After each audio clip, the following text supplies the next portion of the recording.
All right, welcome everybody to another Metabolic Mentor podcast. Listen, if you are an entrepreneur or someone who's thought about getting into the coaching industry, or you just want to hear an amazing, inspiring story about how someone broke the mold of the medical system, went out on their own, changing thousands of lives, then stay tuned for this podcast with the one and only Alan Kress. Alan, how are you? I'm doing great.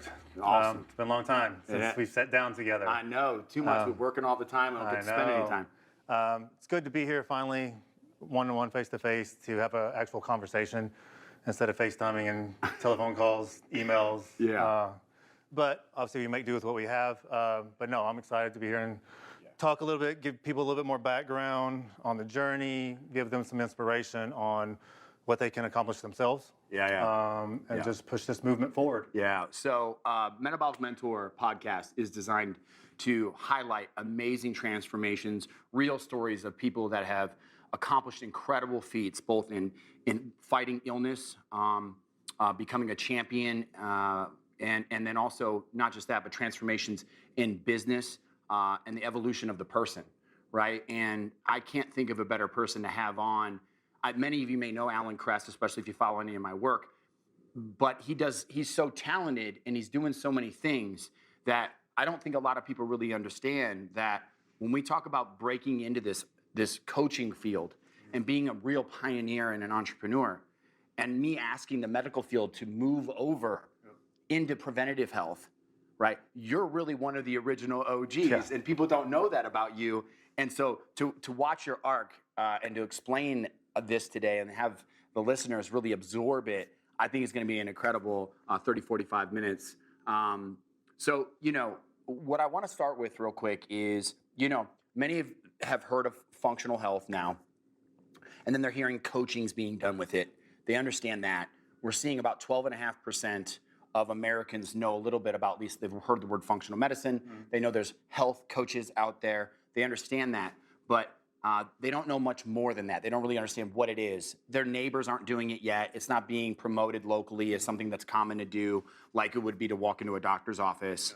But they're becoming aware of it. America is waking up. But yet somehow you, many years ago, right, had this passion and this drive. So start us back where fitness came into your life and that transition.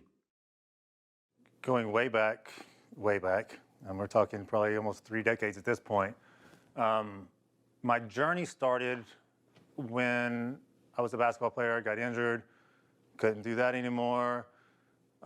Wait, you were a basketball player? Yeah. I love basketball. I was a huge basketball player. Yeah, I tore my ACL, had that repaired, all that, but then obviously that just threw that out the window. Not that I was going to be an NBA player or anything by any means, but during the rehabilitation process, I kind of fell in love with that and just kind of overcoming something. So that kind of motivated me. And then along that journey as well, I had this kind of like transformation within my physical components, just from the rehab program and stuff I was doing, because I couldn't play basketball. So I had to put that passion somewhere else. Right. So obviously weight training was my next passion. So I did that. That started evolving. So right there. So we go from sports is everything, major injury, right? Then to going into rehab, which also incorporates like physical training, right? And muscle work. Kind of falling in love with that process a little bit, and then focusing that energy that needed to go somewhere into the gym. How much experience did you really have with the gym? Because basketball doesn't do heavy. No. It's not heavy development in that way. So tell me a little bit about that. No, my experience, I was probably one of the only ones on the basketball team that actually liked working out. So I that just evolved more because I couldn't play basketball any longer. Now, my knowledge base at that point in time was pretty much reading muscle and fitness magazines and whatever fitness magazine was out there, and your typical copy and paste programs they were putting in all these magazines. They were saying these pro bodybuilders were riding up, and we know in reality that's not what's happening. But that was my knowledge base. But then I started falling in love with it more. Going into college, I'm like, okay, well, this is very interesting to me, so what can I do to maybe have this as a career? So that's when I started going into physical therapy, right? So I did all the back end work. I was in anatomy, gross anatomy. I had classes with like potential MDs and stuff like that, working on cadavers, all that kind of stuff. Then I got into the hospital scenario working as a physical therapy tech. I did that for 4 years roughly while I was in school. But during that time period, my mindset on what I want to do kind of shifted because you get people that have been injured going to physical therapy, and honestly, I would say 80% of them don't want to do anything. They complain about everything that's happening to them. Rehabbing, they just don't want to do it. They sit there and it's like so unmotivating. It's like, I can't work in this atmosphere for the rest of my life. Like, there's just no way. They have no passion. And I was like, okay, well, what can I do besides this? And then I was working at Lexington Athletic Club at the time as a fitness consulting, is what they called it. They didn't have a name, right? Yeah, I was a first-line therapist, right? They're just random names to describe someone that helps with personal training. Yeah. We also cleaned equipment and all that good stuff too, right? We didn't just do training. But I started like, okay, well, I had good connection with a lot of the members, talked to them, give them pointers from what I did know at the time. And I mean, college helped a little bit with obviously knowing anatomy and whatnot, but that helped me develop relationships.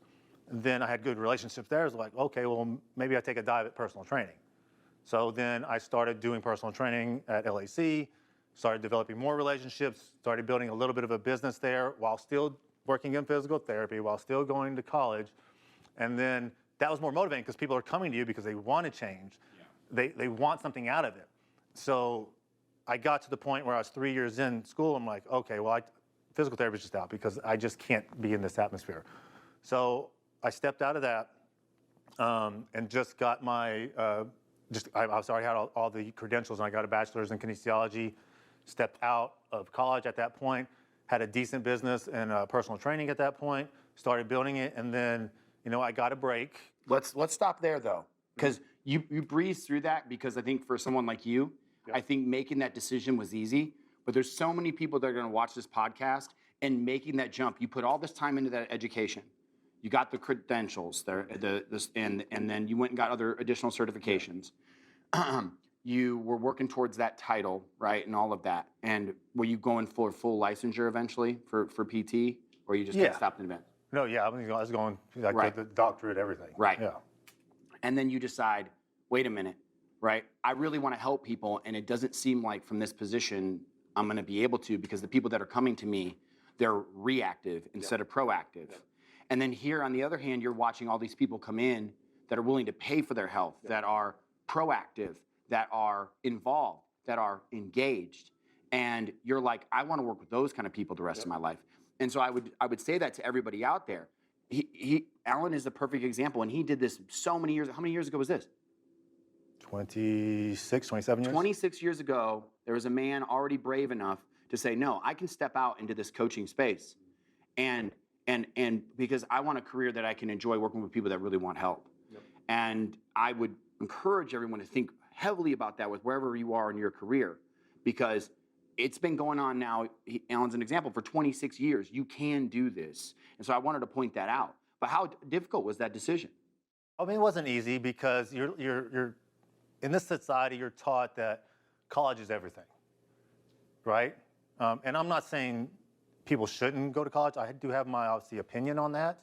And that's a whole nother podcast.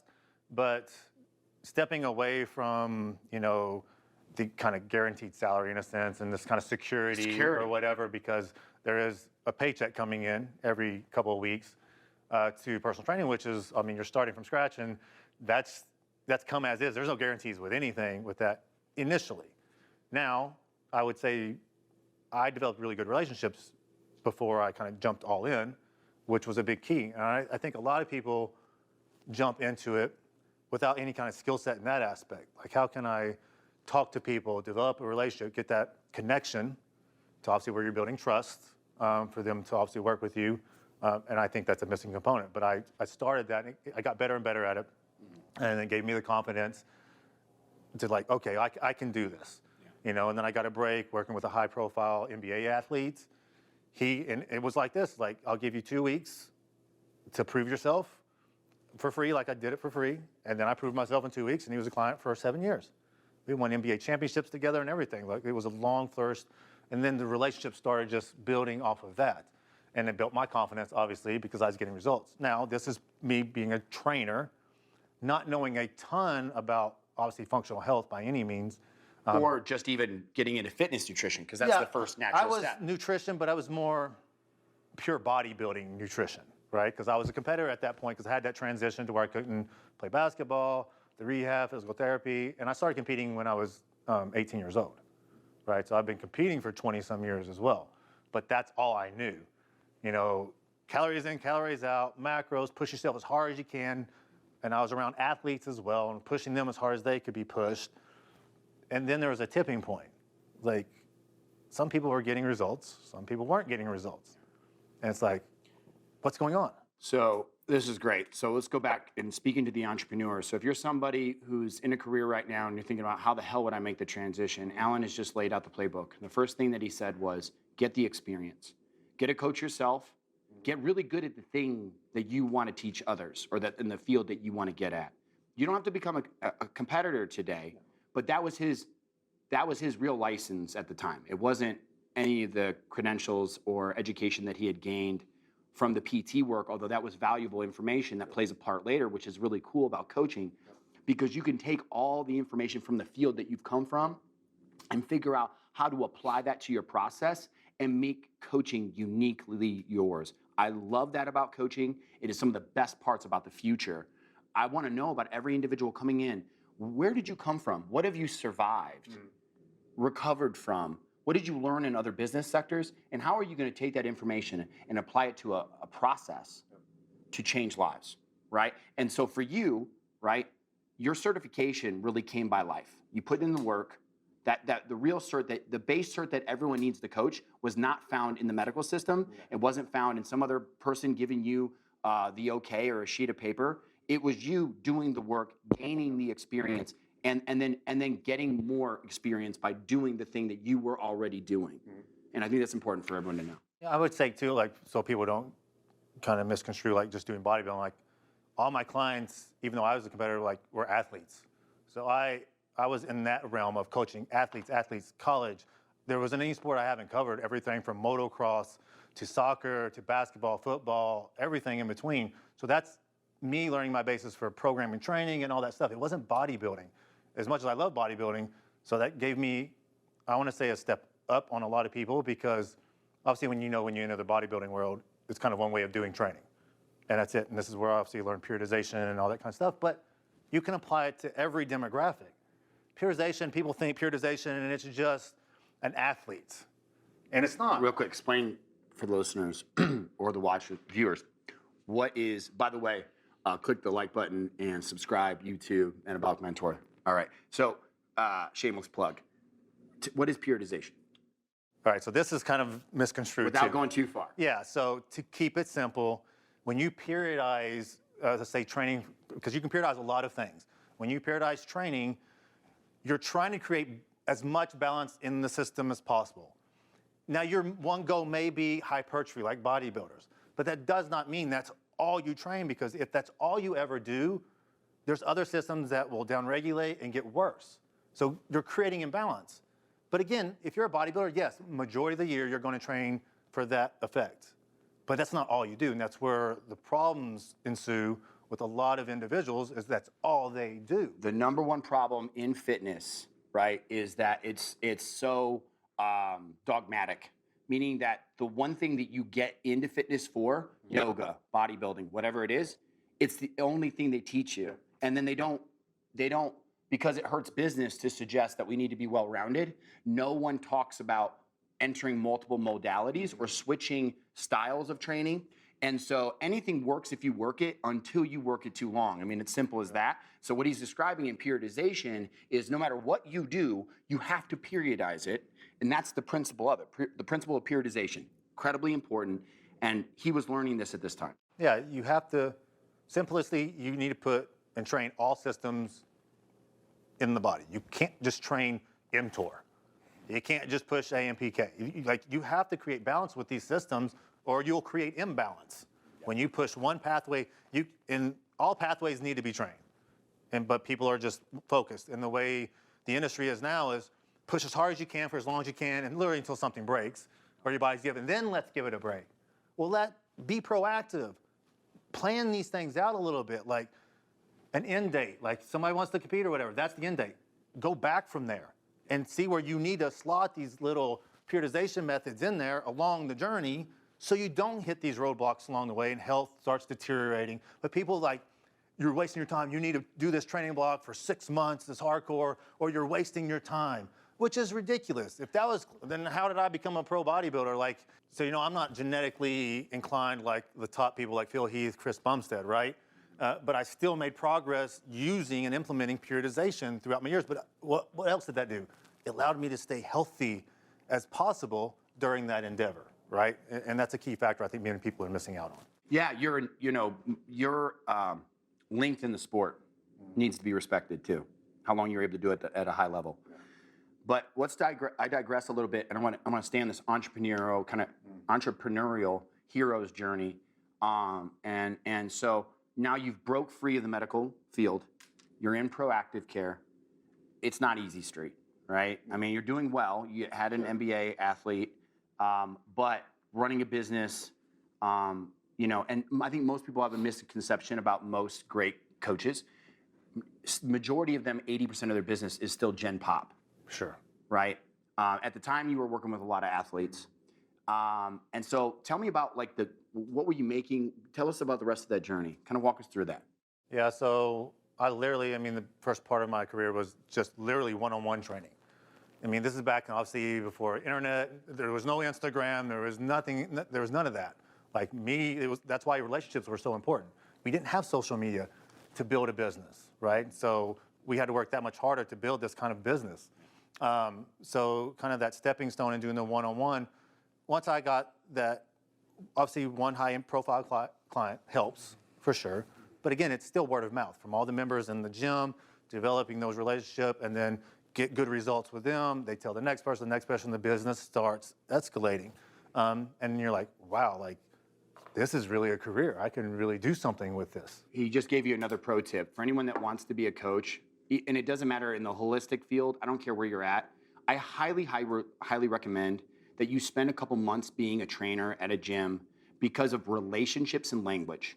So what personal training does, it teaches you to be great with developing relationships, which at the core, what coaching is providing an experience and developing a relationship in that experience at its core, right? That's the foundation of it. And as a personal trainer, you have a strategic advantage in learning how to do that. And so even if that's not what you wanted to do, there are so many personal training jobs out there right now.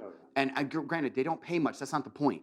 The point is the exercise of experience, of developing relationships, and finding the right language to motivate, inspire, develop relationship with that client. Yeah, 100%. Like developing the relationship is key. Then once you've established the relationship, then again, the word of mouth carries that builds the business larger and larger and larger. Now it came to a part, right, to where there's only so many hours in a day.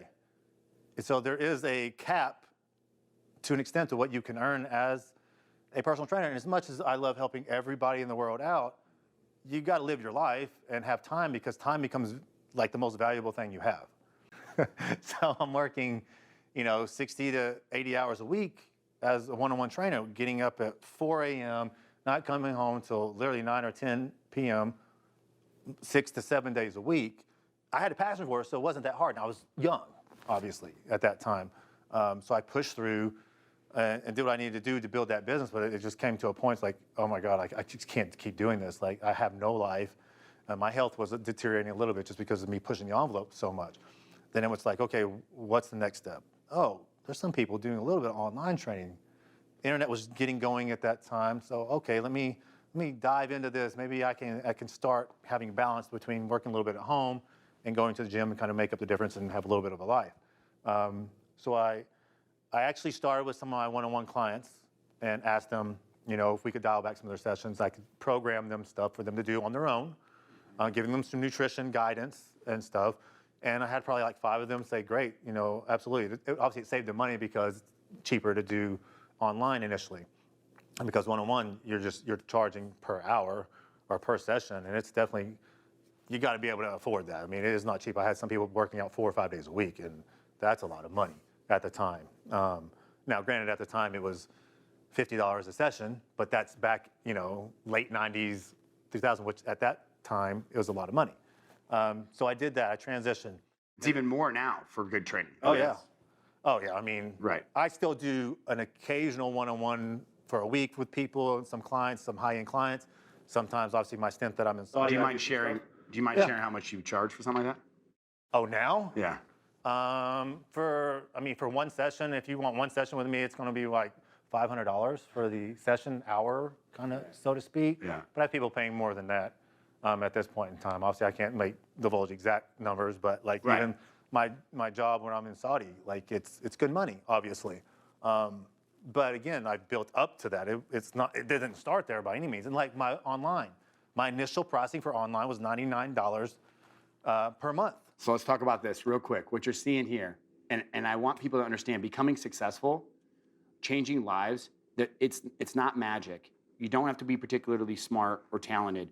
What Alan is, however, what he did is he took that same training system that he was selling for $50 a session, and he kept doing that damn thing until today it's worth $500 a session. But I want people to understand it's still that same training system. Now, you've developed it over time. Oh, yeah. Okay, but I don't want people to miss the point. Yeah. The basic of it is still the same. Sure. Right? It is still you selling those same training programs, and you keep selling them until one day they're worth $500 an hour, right? And so at home, for everyone who's listening, it isn't about having to become spectacular or miraculous. It's keep staying on it until that value grows, right? Some of the diet systems I created 10 years ago, I was selling for $20 a coaching session. Yeah. And today goes for $1,000 a session. So it just goes to show that you just have to stay after it, and it doesn't have to be this crazy, miraculous change from what you're already doing. So anyway, keep going. Yeah, so I mean, it got to the point where we're, starting to build the online business, charging $99 a month for clients, and I think at the time that was a very competitive rate, and it wasn't a lot of people were charging that. And then obviously you're charging for experience too, because at the time there's some people that are more experienced than me were charging a little bit more, and that's just the way the business works. Then people started catching on. Facebook started becoming more popular. So now we had a way to market, with obviously no overhead, and then show your results. You could post a picture, describe things to whatever degree you wanted to. People would see that, they would DM or message, and you just start that marketing aspect, and then that started growing from there, right? It's like, okay, well, this is nice. I'm getting more and more flux. It's just coming in. So then I was able to taper back the one-on-one time, put more into the online time. So right there, you're hybridizing your process. You're going from an in-person format to an online format. Yep. And then you're adding different tools to your tool belt, starting with advanced training systems, moving into some more bodybuilding training systems, then adding macro and bodybuilding nutrition, then realizing how to expand that where you don't have to be with them all the time, but they can still get the same result, splitting that time. Then you're figuring out, okay, from there, and you continued to add utility to your process. You never got comfortable. Oh, no. Right. I'm still not comfortable. Right. No. You never get comfortable. Better not. I mean, if you get comfortable, then that's it. Yep. I mean, your career's going to come to a screeching halt within probably 1 to 2 years, and that's all she wrote. That's right. How many clients do you have now at this point that you're talking about? Me personally? Yeah. I only have like... No. At this time. Let's go back to that time. Oh, at that time? Yeah. Oh, wow. Yeah. Between one-on-one and online, 120, Yeah. give or take, 115, 120. How many years in are you now? 7. 7 years. Yeah. So remember that, right? It doesn't happen overnight, right? He's at 7 years of hustling, and now he's at this many clients. Of course, typically not sustainable. Oh, again, you get to the point to where you're burning yourself out because you have a new passion because it's online. You're developing all your back end stuff for all that as well, but it's a new passion. So you're go building the business, and then it comes to a head and then it came to a point. I got to choose. I can't keep doing one-on-one and build this part of the business either. So I tapered, and I got down to maybe 2 of my clients have been with me for 10 years. It's 2. I was at the gym twice a week, maybe. And it'd be honestly around the time that I trained at the gym, so it was convenience with my schedule. And then everything was going into that. I mean, and at that point, when I had made it that big of a transition, Nicole had come into my life. I had brought her onto the business, and then she was taking online clients at the time. Obviously, we were able to expand more because she brought a different approach. She's a female. She has a different perspective. And obviously, I coached her before she became a coach. So she had that kind of same process. And we developed the business together at that point, and we started to try to scale it on our own. So your first employee was your girlfriend? It was, 100%. I think probably some of us listening right now or watching right now can identify with that. Which is my wife, and we've been together for 12 years. Yeah, which is It works out amazing. perfectly. By the way, Nicole is absolutely amazing. I mean, you truly are a dynamic duo. Behind every great man is a better Yes. woman. I can validate that in the Cress family. That said, okay, so first official Yes. employee is also girlfriend, and then fiance and all that. So, okay, and now you officially made the jump. Again, taking the risk. Yep. Stepping out there into the uncomfortability of it, right? And saying this is going to work and this is where things are heading. This is before almost anyone else is online, right? People don't realize that. This was still a nuanced kind of thing. All right, so take me, tell me a little bit about the back end. What were you grossing at that time? When we were fully into the online world, Yeah. close to, When you first started? when I first started the online, Yeah, like full online. I would say probably 70,000, Okay, 75,000 for the year. that's okay. And that at that time, incredible. Yeah. Incredible. And still great now for anyone getting started. I mean, great for them, right? Okay, all right. Where does it go from here? How do we get from this to the millions today? Talk to me about that. Yeah, so, okay, we get to that point, right? And then it's like you always come to a point to where, and this is where you do have to be proactive to an extent and kind of think ahead a little bit more. And it's learning pains along the way. Like, then me and Nicole both got we were full, but we wanted to build the business more, but we were capped out. And honestly, to even put more into the story, during this time that we were doing the online, we built another business. We opened a cafe in the gym. Okay, let's put it back. Take a step back. We started a food business for our clients that we were preparing their meals for them, macro meals and everything in our kitchen. So Sunday was devoted to cooking food all day. Literally 14 hours of cooking. We would give it to them on Monday. They would all place their orders the week prior, and we built that, and it started growing. And then that got to a point oh wow, this is good. So we opened a cafe in LAC to do that, and to obviously kind of scale that business a little bit more while we're doing the online training. Now, fast forward, that came to a head, and Right. So right there. So what I want people to highlight from this is Alan and Nicole didn't wait for someone's consensus. They saw where the utility needed to be added to help our clients be successful.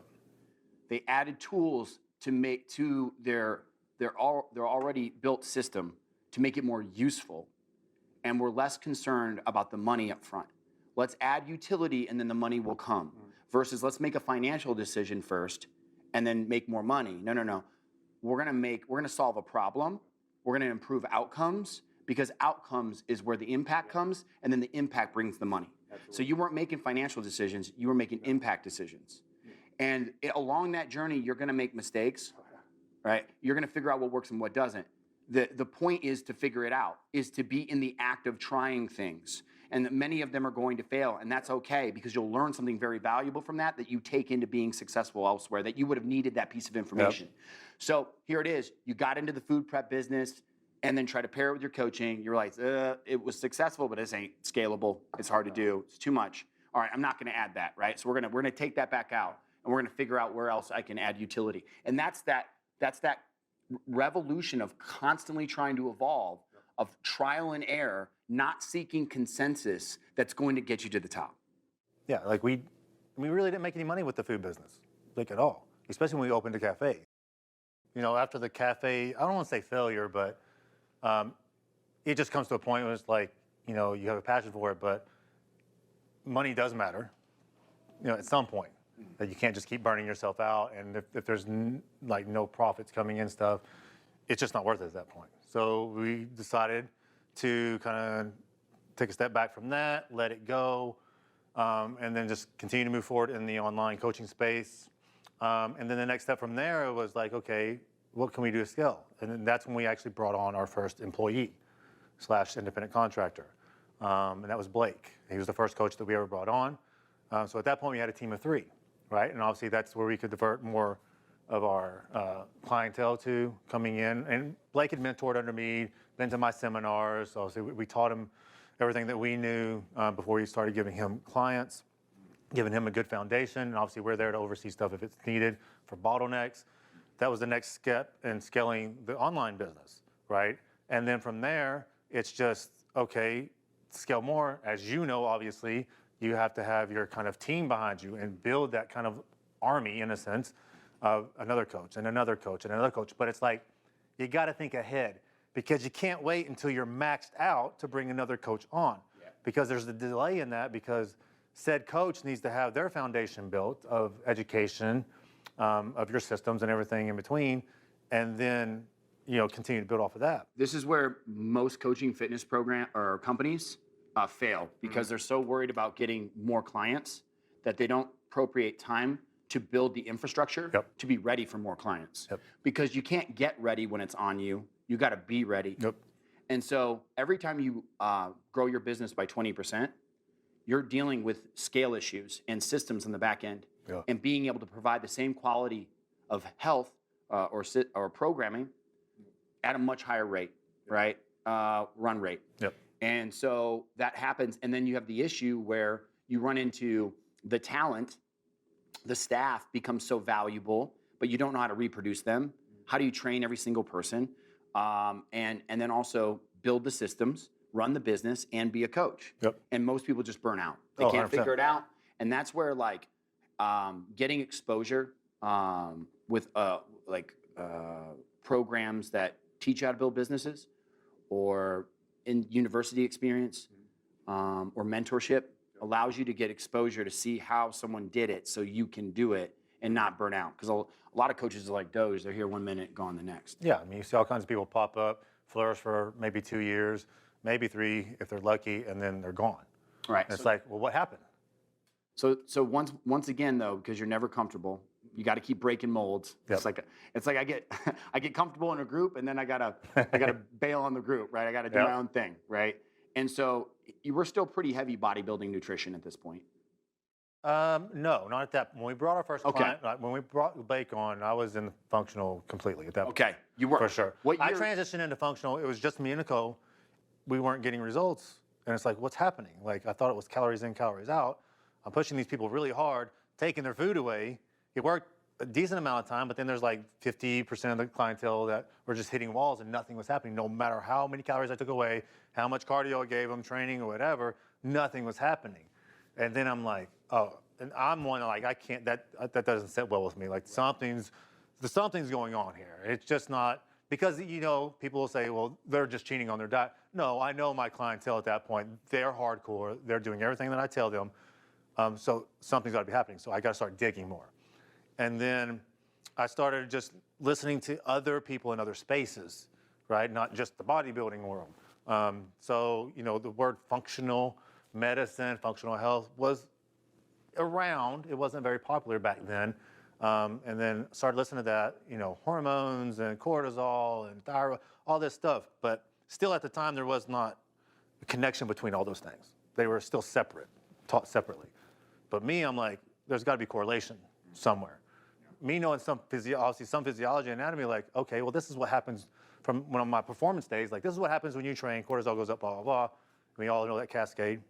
Okay, well, wait a minute. This actually affects these other systems. Well, how does this system affect metabolism? And you got to start connecting dots at that point. This is where bodybuilding, nutrition, and physique science, because it's all about the metabolic system to create aesthetic outcomes, actually really blends well with functional medicine science. Sure.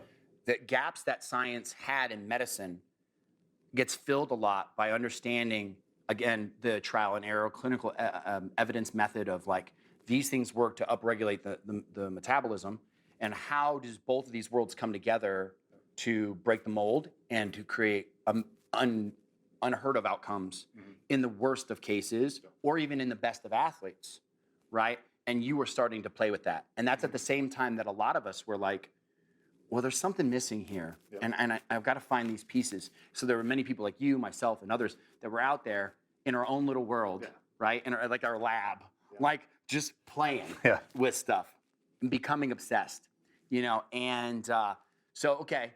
But then when you started applying some of these systems, what did you do first? Did you like add gut health like to your programs? Like what did you kind of like, what was something so people can understand? What was the first step of kind of bridging over?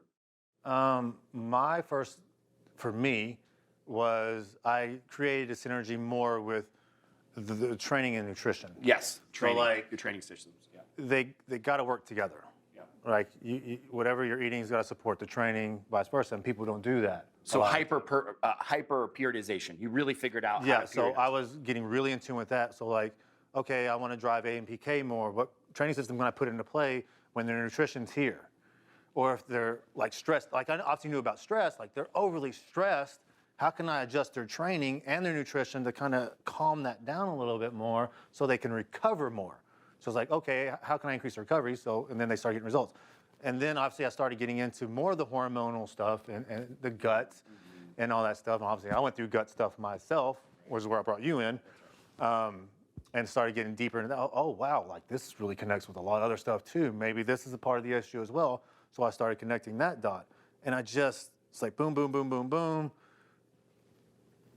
Then the client's like, oh, wow, like now they're actually starting to get better results because I'm resting them a little bit more.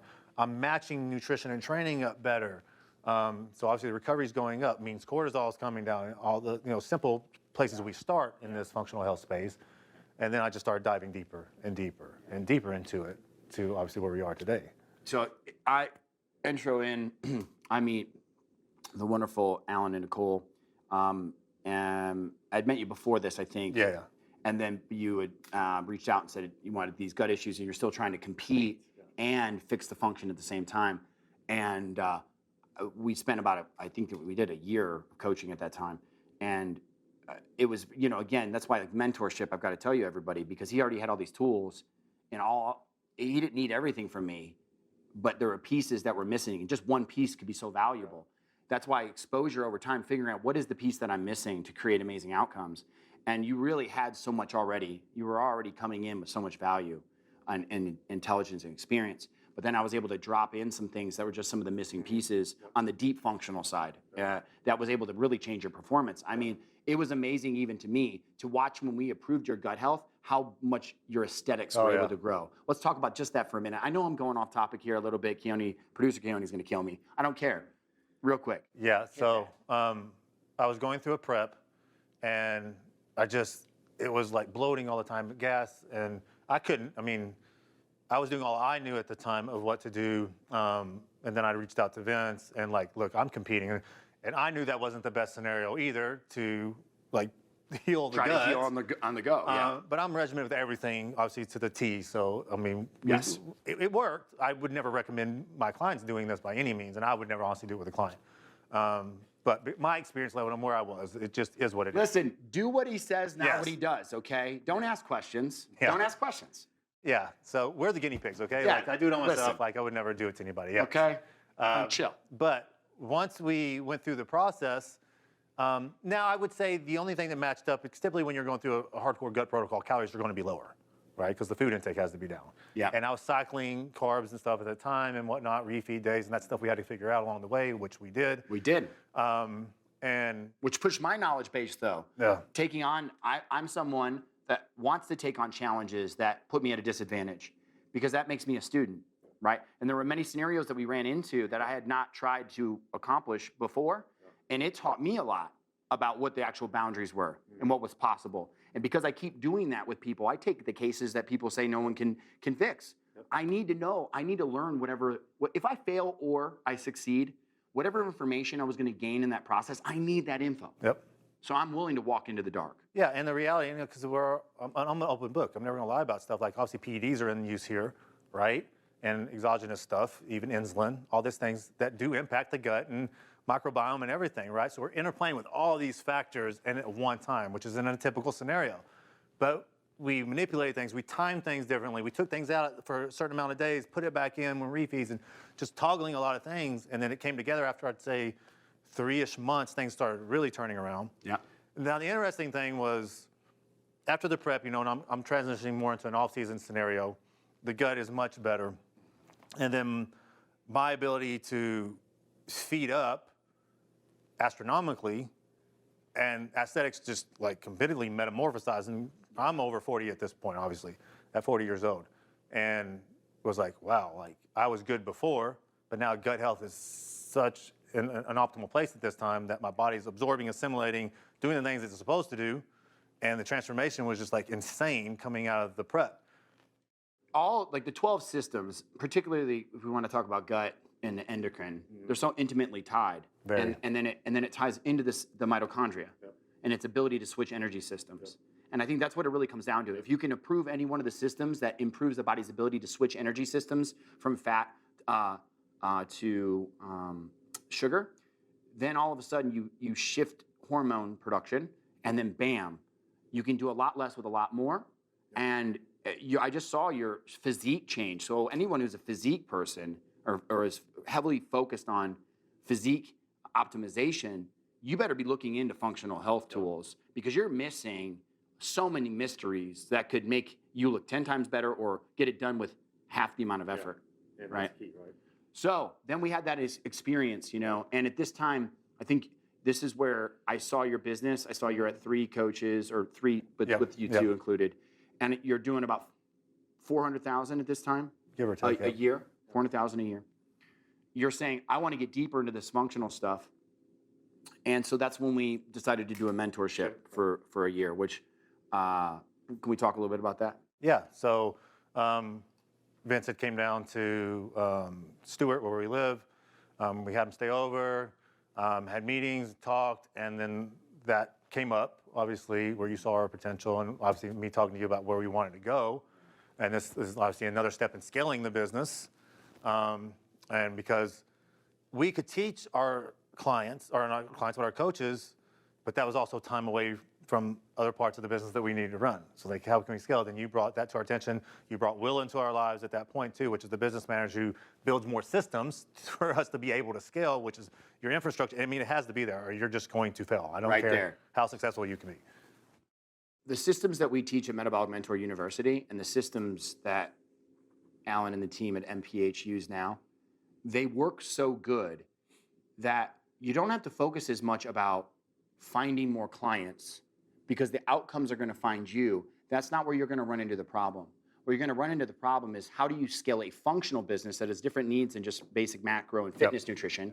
And how do you scale to meet demand? Yes. Right? Because teaching everybody and reproducing it and having the systems in place, but also having the education there to educate your next team members, and then also having the mentorship to know what to do next in the scaling, what decisions to make, right? And having all of that in place doesn't almost exist. And that's why it was interesting, because you were one of our first beta clients in our elite program, where we bring in our business coach and me, meeting with the entrepreneur, or whether that's the head coach or it's the owner of the business, and then also educating the head coach. So that way the education's being put in while you're building the systems and the mentorship, right? And, I think this is important for people that are listening about what's possible. You went from 400,000 to today. I mean, what is MPH doing? Yeah, I mean, overall, our business is obviously over 7 figures. Yes, that's good. Yeah. Yeah, that's a good number. So we'll leave it at that. We're over 7, so. Well over 7 figures. Yeah, so, congratulations. I mean, it was just putting all those systems together at the same time, which is desperately needed. Like, we had a good base, but you can always learn more. And I think a lot of people, they get into a space where they're comfortable, and I'm successful now. And look, if you don't want to scale and you don't want to get any bigger, it is what it is. But I'm just telling you now, if you don't start learning more, obviously, which is the reason we started MMU, you're going to be kind of left behind, because the way this industry is going and the amount of health issues and concerns that are continuing to increase, you have to be able to step in and help, because trust me, doctors aren't going to be able to do it. They're very limited in their scope. There's coaches that are limited in their scope, and then we need to merge the 2 worlds together to get the better outcomes. And that's the university and the systems and all the stuff that's been built to help the coach that wants to take their career to the next level, help people, make impact, beyond what they're capable of by themselves. Yeah. So Alan's story, Alan, Nicole, the breaking the mold from the medical system, moving into the functional, it just made sense that we bring the best on from different areas of science, and he's hands down, in my opinion, Alan is the best at programming, and then building nutrition systems inside of it. And so we had you come in and build the whole hybrid trainer program, specifically even for PTs and nutritionists that want to follow your footsteps and that same process that will ensure success. And then obviously there are the business building tools inside of Metabolic Mentor. And then of course, more importantly too, just the education, the certification, and then the application. We're heavy case study based. So we have multiple case studies running a week to bring your cases live where we can solve them.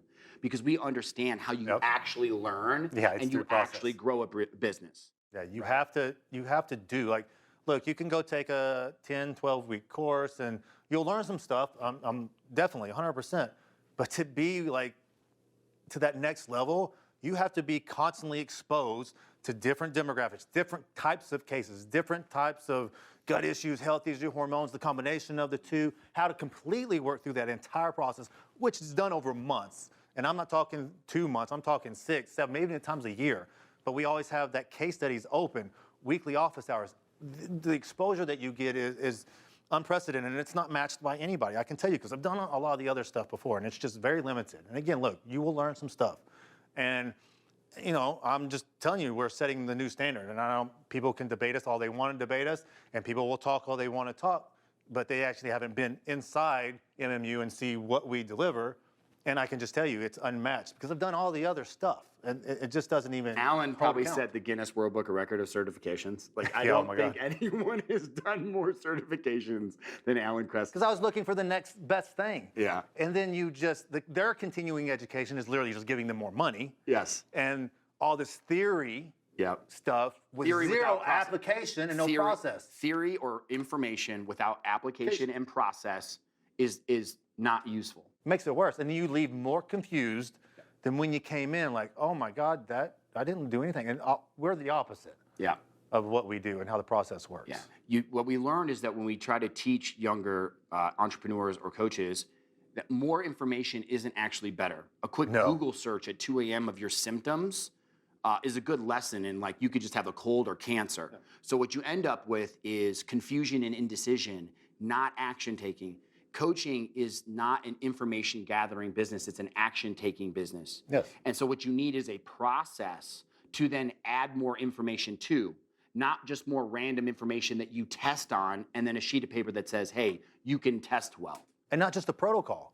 Because a lot of people have that thought in their head, like, I'm going to the university to learn protocols. No. Like, there are protocols in there, of course, but you got to do a lot of other back-end stuff that comes before the protocols.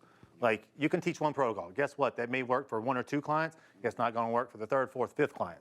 So we teach the protocols, but there's a process that's taught. In the journey of starting functional to where you're at now, how many years is that? From starting functional, so 10, 15, 16, 18 years? 18 years, right? And then you really turned it on in the last 5 into the functional, I'd say, right? Hardcore, 7 maybe? Depth-wise, about 7. 7 years. Okay, like so just so everybody knows, you don't have to figure it out overnight. You just start adding functional tools, right? And then getting exposure to the right processes, and you gain instinct by exposure, right? And so, talking about but you didn't do it for the money at first. It was to help change lives, right? The impact, right? How many clients does MPH have today? You'd have to defer to my wife for that because, again, this is where the teamwork comes in. Real quick. She runs the business part. Right. The boss is over here, roughly. Around 200 active clients at any one time. But the nice thing, so the scaling part, because being the owners and stuff, I go from 120 clients. Yes. Down to around between 35, 40 for myself there now. There it is. Right? Are we really there? Hold on. Is that an accurate number? Am I not? Look at that. I was going to throw a flag on the play. I wanted instant replay on that. I was going to throw a flag for a fact check. 35, 40. Fact checker. Within the last 3 months. Okay. But look at my clientele's lot. The business has increased and revenue has increased. Revenue's increased, and the main producer is down because one the quarter. team is really good. Right. And the systems are really good. And so it makes scaling better. Yeah. So that's building the business. It doesn't mean I need it. I don't want it. Like, I'm 46. I don't want to keep taking on cases. I want to be the person that's just, at some point, that literally is just overseeing a great team and a great process with the university, with my coaching staff, or whatever I'm involved in. Because, look, I mean, being realistic, you know, when I'm 50, I want to be just a lot of behind the scenes and everybody else is doing something great. I've done my thing. I've developed my reputation and done all that. Like, so, you know, I just, you know, wanted to help everybody else at this point and just impact others and inspire others. Yeah, I think we can end with like functional coaching. What you've been able to bridge is the future of coaching. It's 100%. undeniable. Every market force, all the market data that's out there is saying that one way or another. And it's where the impact is and it's where the money is. 100%. You're seeing double the clients and 1/4 of the work as an organization, and you're making triple the money because you took the risk and you spent the time in the functional space. And you're just an incredible base case. I hope people watching at home who are listening use Alan's story, Alan and Nicole's story, as an inspiration. I don't know where you're at on your journey, you know, but keep going because it's worth it. Alan, do you have any final thoughts? Yeah, I mean, just, you know, I would listen to this episode a few times just to let it set in, like, on a realistic journey. Now, obviously, because of what we have available for you for the university, you can speed that process up. It ain't going to take you 20-some years like it did me. That's the great thing, and that's what we're trying to help with is we've made all the mistakes. And we do continue to still make some mistakes. But again, we continue to evolve the university so you still don't have to make those mistakes. And we will teach you along the way to expedite your process, become a better coach faster, get better results, impact more people, grow this industry the way we want it to grow, and work together. That's right. Alan, it's been an amazing podcast, brother. Absolutely. I want to thank everybody for watching or listening, and we'll check you again for another Metabolic Mentor podcast. See ya.